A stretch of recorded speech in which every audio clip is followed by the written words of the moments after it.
డబ్బులు కట్టలేదని ప్రభావతిని ఆ ఫైనాన్షియర్ వాళ్ళు ఒక గదిలో బంధించేసిన విషయం తెలిసింది.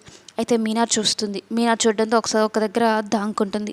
అయితే అత్తయ్య అత్తయ్య అనేది అంటూ ఉంటే ఒక ఆవిడొస్తుంది. ఎవరి కోసం చూస్తున్నావమ్మా నువ్వు అనేది అంటూ ఉంటే లోపల మా అత్తయ్య ఉన్నారండి, ఆయన ఎందుకు ఆమెను బంధించారు అంటే అప్పుడు ఇంకా ఏం జరుగుతుందో ఏంటో అన్నట్టు తొంగి చూస్తుంది ప్రభావతి.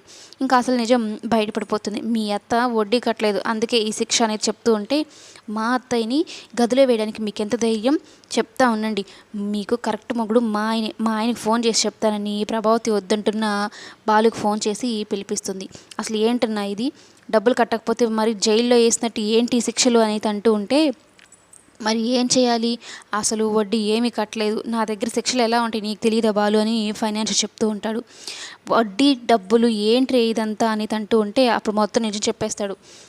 ఇల్లు తాకట్టు పెట్టి ఫస్ట్ 10 లక్షలు, తర్వాత ఒక 7 లక్షలు, మొత్తం 17 లక్షలు నా డబ్బు అసలు వడ్డీతో కలిపి కట్టి ఆమెను తీసుకెళ్ళండి అనేది చెప్తూ ఉంటే సత్యంకి బాగా కోపం వస్తుంది.